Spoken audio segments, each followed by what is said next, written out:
belajar akuntansi internasional ya kan pendidikannya. Jadi untuk belajar akuntansi internasional ini harus memenuhi syarat, yang mana syarat itu harus menempuh beberapa mata kuliah yang harus lulus terlebih dahulu kan, supaya bisa mengerti dengan baik dan memahami dengan baik dan serta mengerti dengan baik untuk mengikuti perkuliahan ini. Nah biasanya kalau saya mengajar itu di semester 4 ke bawah itu, pada saat pertama kali perkuliahan ini tidak memberi pertanyaan, karena ini Anda sudah menempuh mata kuliah sebagaimana yang saya sampaikan tadi. Berarti sebelum masuk materi ini tak kasih pertanyaan dulu, nggak apa-apa kan? Nah, karena sudah intinya sudah belajar dari segala jurusan yang terkait dengan akuntansi itu. Pertanyaannya gampang loh. Yang mana pertanyaannya begini, kenapa sih Anda harus belajar akuntansi internasional? Sedangkan Anda sebelumnya kan sudah belajar standar akuntansi keuangan kan? Perlu Anda ketahui bahwa standar akuntansi keuangan di Indonesia ini sudah mengadopsi standar akuntansi internasional. Nah, kenapa sekarang pertanyaannya? Kenapa kok masih harus belajar akuntansi internasional? Silakan siapa yang mau menjawab sesuai dengan pendapat Anda, yang bebas. Tidak harus begini, bebas. Kira-kira apa? Sudah belajar standar akuntansi keuangan, yang mana standar akuntansi keuangan sudah mengadopsi 100%. Sudah mengadopsi 100%. Kenapa Pak disuruh belajar akuntansi internasional? Kalau sudah belajar lagi kan istilahnya apa ya? Mubahir ya, buang-buang waktu. Kira-kira jawabannya apa? Ya silakan, namanya siapa? Nama saya Kansa Sudewi. Ya kemarin jawab juga ya. Masih ingat suaranya soalnya khas itu. Ya saya. Kenapa harus belajar akuntansi internasional sedangkan kita udah belajar standar akuntansi? Kan tidak menutup kemungkinan kalau kita kan mungkin ada beberapa orang yang menjadi akuntan di Indonesia, tidak menutup kemungkinan menjadi akuntan di berbagai negara di luar Indonesia. Nah, pelajaran akuntansi internasional ini bisa membantu akuntan untuk mengurangi kesulitan dia dalam menjalankan proses akuntan di luar negara Indonesia. Kalau saya. Jadi supaya profesi akuntan yang ada di Indonesia tidak mengalami kesulitan apabila menangani perusahaan di luar negeri gitu ya.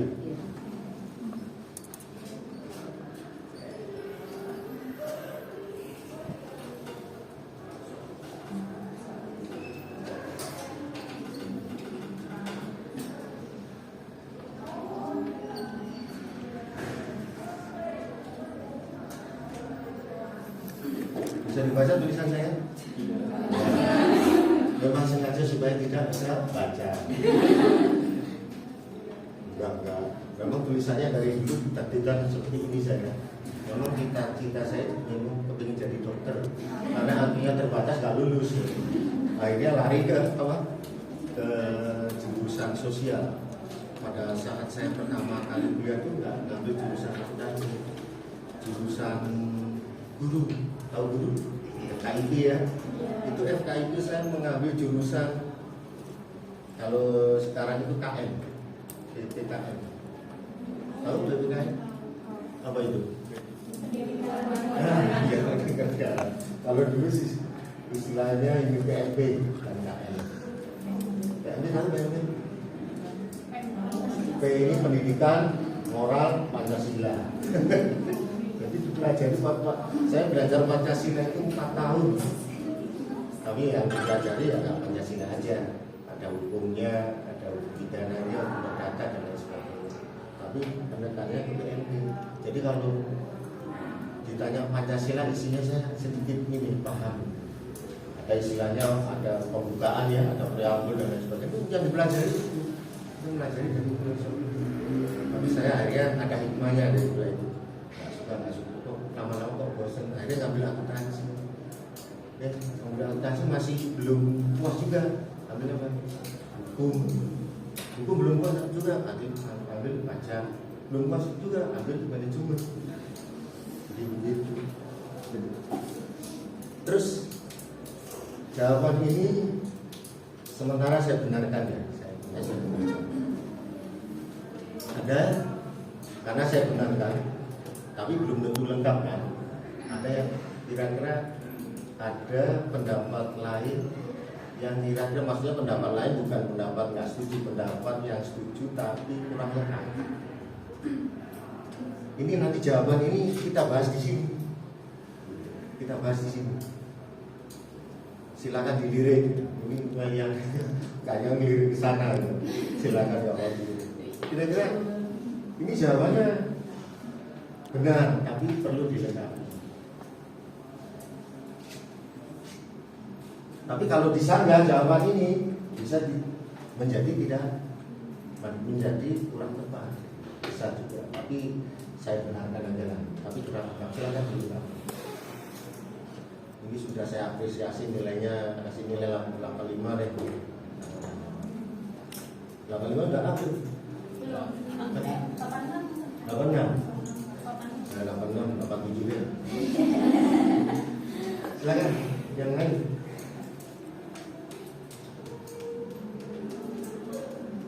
Ini jawabannya udah benar, cuma kurang dikit. Kita kasih kisi-kisi ya. Jadi kurang luasnya di sini.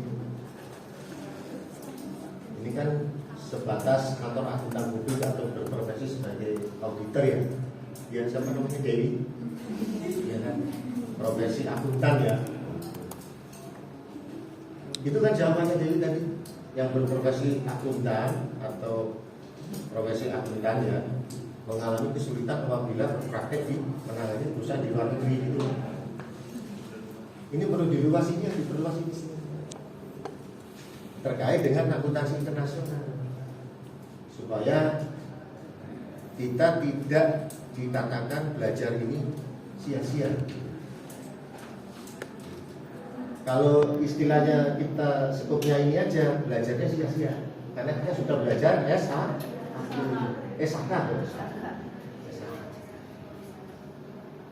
Mungkin lebih ke akuntan Pak. Nah, udah dijawab akuntan, udah. Lebih ke apa nih? Ayo silakan. Gampang kok jawabannya. Cuma satu kata, satu kalimat. Awalannya E. Udah kasih bocoran. Kalau bisa jawab kasih nilai berapa ya dulu? 88 ya dulu. Dicatat baru lihat dikit ya. Udah di video ini. Nilai-nilai ini ya keaktifan itu ya. Tidak awalan E ini. Ya. Kalau jawabannya ini, nanti kita belajar akuntansi internasional tidak sia-sia.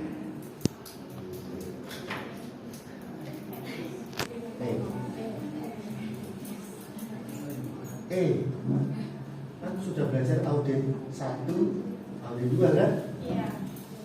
Istilah itu sering dikemukakan awalan ini tadi pada saat kita belajar audit 1, audit 2. Kemarin saya pada saat ngajar audit investigasi itu saya singgung-singgung terus. Apa? Entitas lain. Apa kan? Entitas lain kok. Entitas lain itu artinya apa? Maksudnya Apa? selain yang bekerja di KAP atau misalnya investor. Jawabannya benar ya, tapi salahnya pakai entitas lain itu. Jadi jawabannya entitas. Jadi entitas atau perusahaan. Entitas atau perusahaan. Nah kaitannya dengan akuntansi internasional gimana? perlu Anda ketahui bahwa era globalisasi sekarang ini, perusahaan-perusahaan yang ada di Indonesia kebanyakan kalau mau berkembang dengan baik tidak menutup kemungkinan untuk ekspansi kemana? Ke negara lain. Jadi apabila itu dilakukan, maka Anda ini sebagai calon ahli dari akuntansi perlu belajar akuntansi internasional. Itu perlu belajar akuntansi internasional. Terus terang ya, tadi Pak dari kemarin itu mikir saya aja mikir, apalagi kalian ya, apa sih akuntansi internasional itu? Padahal saya waktu kuliah dulu itu gak ada yang namanya internasional, gak ada, serius gak ada waktu saya kuliah. Ternyata kamu ada lagi dulu ngajar ini lagi, dan keseharian saya gak pernah menangani ini. Yang keseharian saya itu masalah pajak, masalah hukum, masalah apa namanya, audit, itu aja betul. Nah seperti itu. Ternyata orang akuntansi itu meskipun sudah belajar SAK, meskipun sudah belajar akuntansi, perlu belajar itu. Karena zamannya sudah era globalisasi, tidak menutup kemungkinan bahwa perusahaan yang ada di Indonesia itu harus melakukan transaksi dengan perusahaan yang ada di negara-negara lain. Yang mana di negara-negara lain itu mempunyai apa? Mempunyai ciri atau mempunyai apa ya? Budaya, mempunyai hukum, mempunyai peraturan, mempunyai tata pemerintahan, mempunyai standar atau prinsip-prinsip akuntansi yang berbeda-beda. Jadi kita perlu belajar akuntansi internasional. Oke, si Dewi berarti ini ya, membuka kunci untuk memahami wawasan kenapa kita perlu belajar akuntansi internasional. Diperkuat oleh siapa namanya itu? Alan ya. Siapa namanya? Iya, siapa namanya? Sidik. Sidik itu apa ya? Dapat dipercaya ya? Ya, apa? Sidik artinya jujur ya. Amanah dapat dipercaya. Kalau Aminah artinya apa? Perempuan yang dapat dipercaya. Kalau amanah itu laki-laki. Amanah itu sendiri. Seperti itu ya gambarannya ya. Terus jangan lupa dicatat nanti ya. Sidik sama Dewi. Ada saya apa? Panggilan Kandi aja. Kandi. Kandi. Ya. Namanya Dewi Kandi gitu. Kandi Sari Dewi. Oh. Kalau Dewi nama intinya. Oh.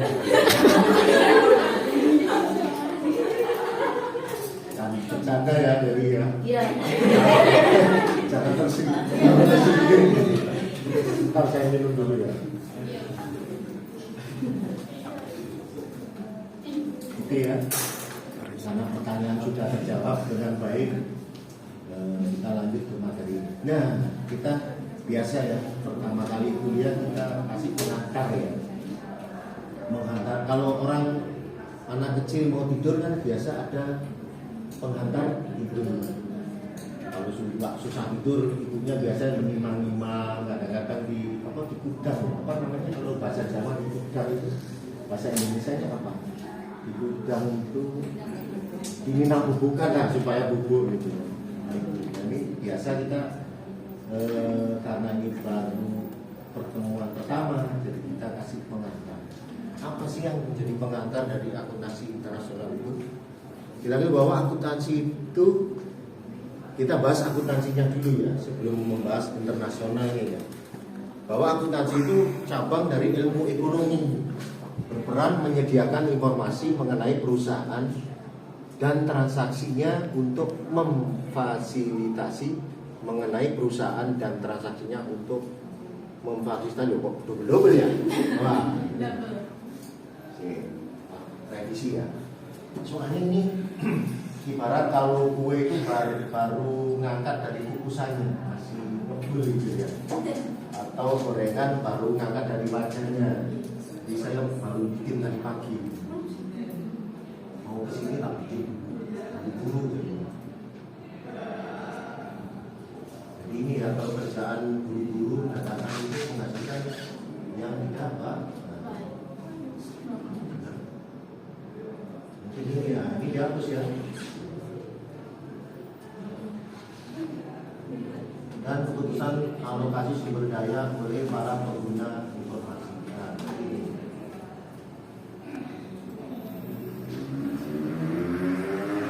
Jadi ilmu akuntansi itu cabang dari ilmu ekonomi.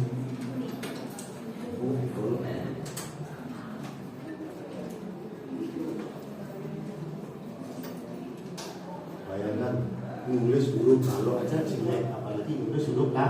Makanya biar Anda kebaca saya tulis ilmu kalau huruf A. Jadi kalau ilmu ekonomi itu ada ilmu akuntansi, ya. Ada juga ilmu manajer. Terus ada lagi kira-kira apa? Ada lagi nggak? Selain ilmu akuntansi, manajemen ada lagi nggak? Ada lagi? Akuntansi kan dibagi-bagi ya. Dibagi lagi. Kita lagi ada akuntansi keuangan, biaya, terus audit. Terus manajemen ada dibagi-bagi lagi. Manajemen SDM. Manajemen apa lagi? Apa? Keuangan. Ya. Ada manajemen keuangan. Terus manajemen apa? Kebetulan saya kemarin ngambil S3-nya, ngambil jurusan ilmu akuntansi.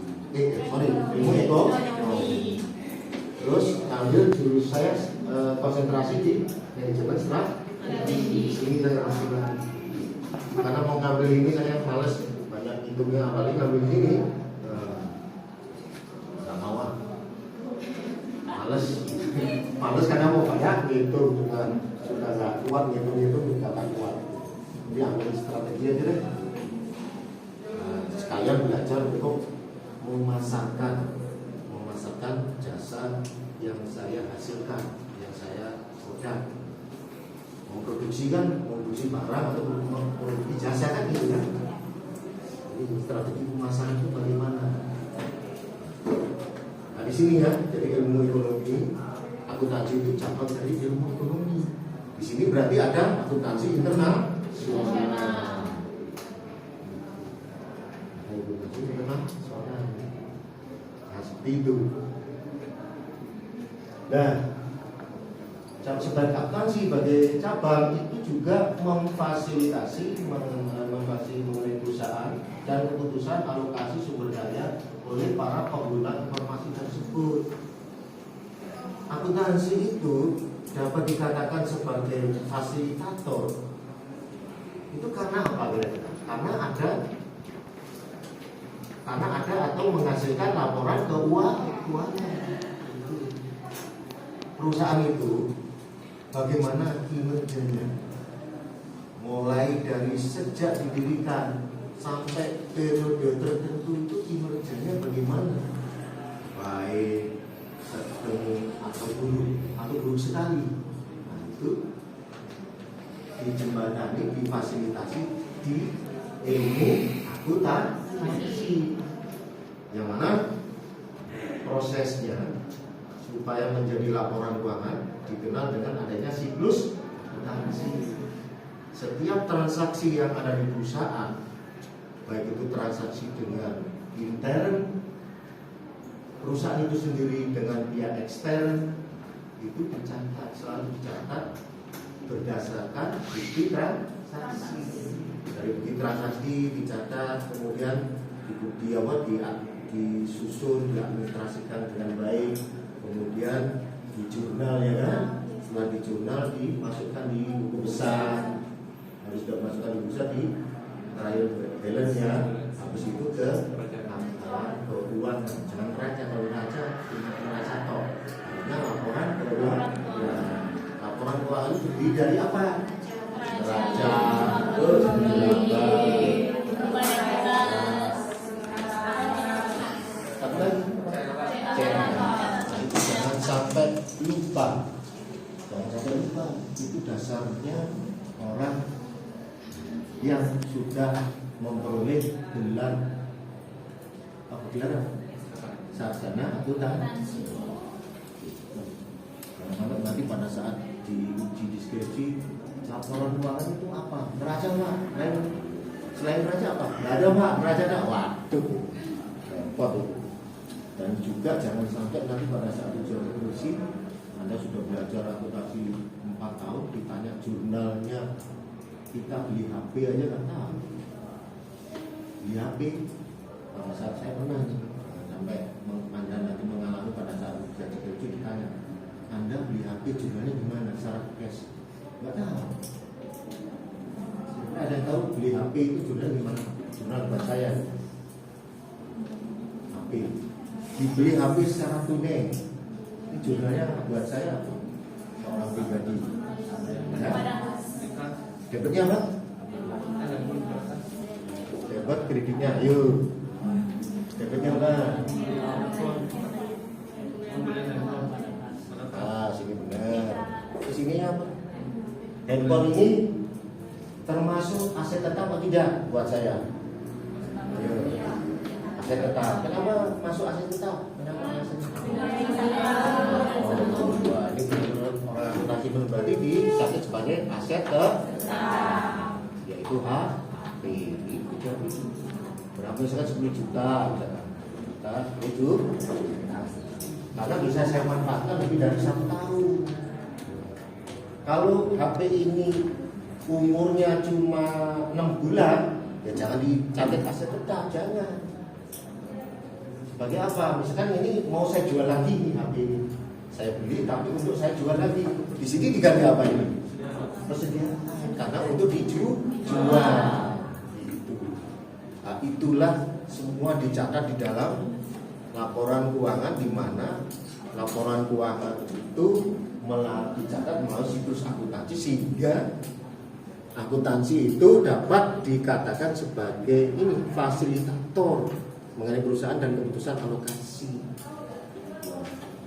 Jadi dari hasil laporan keuangan itu disusun neraca, disusun laporan keuangan, menghasilkan neraca, rugi laba dan laporan aktivitas, itu kan menunjukkan adanya keuntungannya berapa, asetnya itu berapa, ada aset lancar, aset tetap, aset tidak terwujud, ya kan?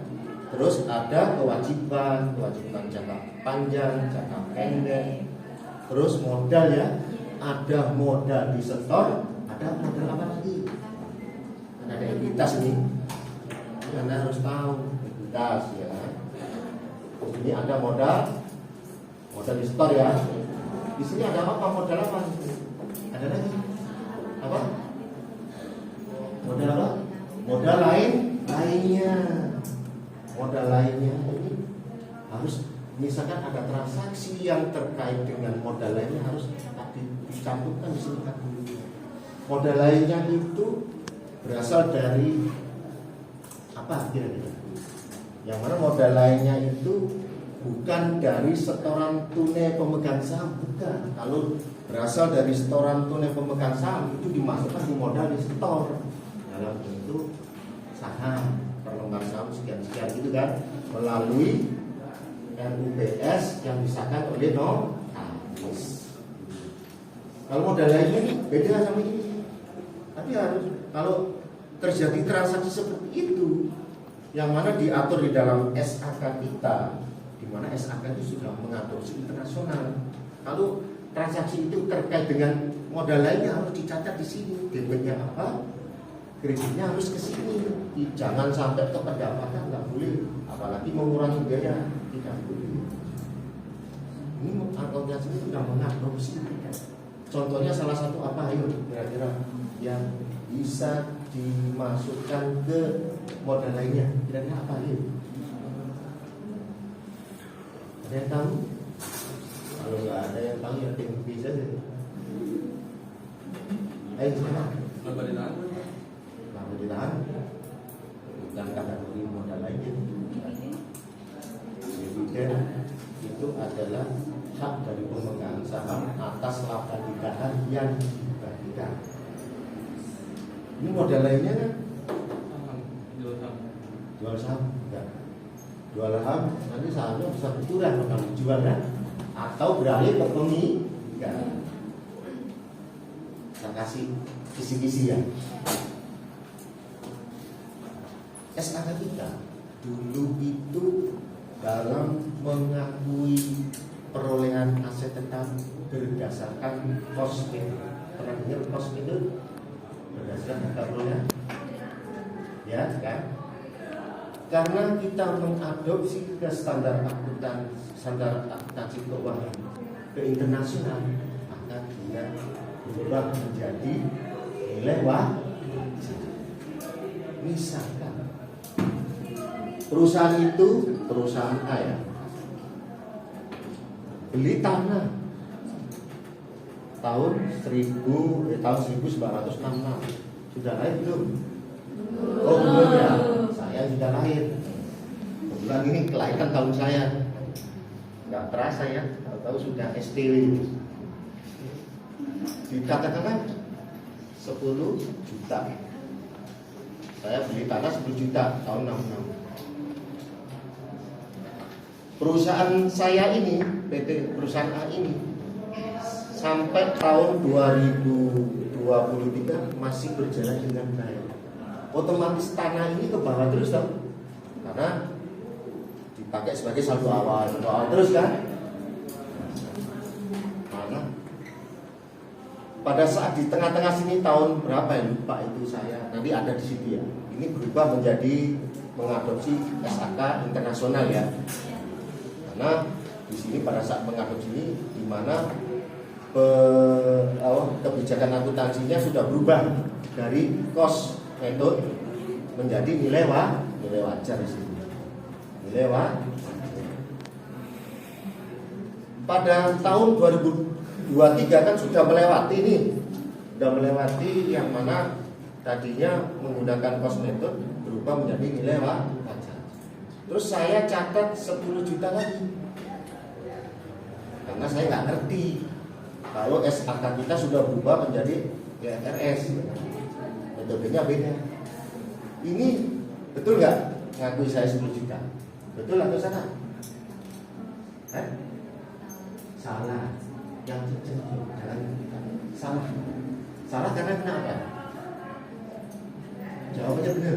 Namanya siapa? Lupa saya. Aura. Bukan Aura kasih kan? Aura siapa namanya? Aura Dipaza. Kenapa kok salah? Betul, jawabannya tepat 100 saja betul salah. Karena apa? Karena nilainya sudah tidak wajar. Tidak wajar. Kenapa? Karena nilai pasar tanah itu saat tahun 2023 nggak sebesar ini. Harus dilakukan apa secara standar akuntansi internasional? Harus dilakukan penilaian kembali. Nah, seperti itu. Hasil dari penilaian kembali inilah nanti harus dimasukkan ke sini. Gitu. Sekarang pertanyaannya udah tak masuk isi berapa menit gitu ya kan? Atas perlakuan ini, tindakan apa yang harus kita tempuh untuk bisa membenarkan yang salah ini? Dengan cara apa? Revaluasi. Nanti harus dipancing dulu ya. Harus melakukan revaluasi. Revaluasi ini adalah menilai kembali, ya kan? Menilai kembali yang tadinya menggunakan cost method menjadi tolong nanti di rumah pelajari nilai wajar itu biasakan pembahasan, kita lupa. Karena kemarin tuh banyak menangani kasus pidana, saya baca-baca buku ini aja, undang-undang hukum pidana, pasal ini gimana gitu. Jadi SAK-nya lupa. Belum lagi nanti menangani perpajakan juga gitu, dan pidana lupa, ini lupa. Jadi tolong nanti dipelajari lagi ya. Nah seperti itu, dilakukan revaluasi. Nanti pembahasan ini luas lagi. Bagaimana melakukan revaluasi itu supaya diakui di modal lainnya. Tidak hanya revaluasi itu tok selesainya, harus melalui prosedur-prosedur yang harus ditempuh, baik dari segi perpajakan maupun dari segi akuntansi. Itu harus ditempuh dua-duanya.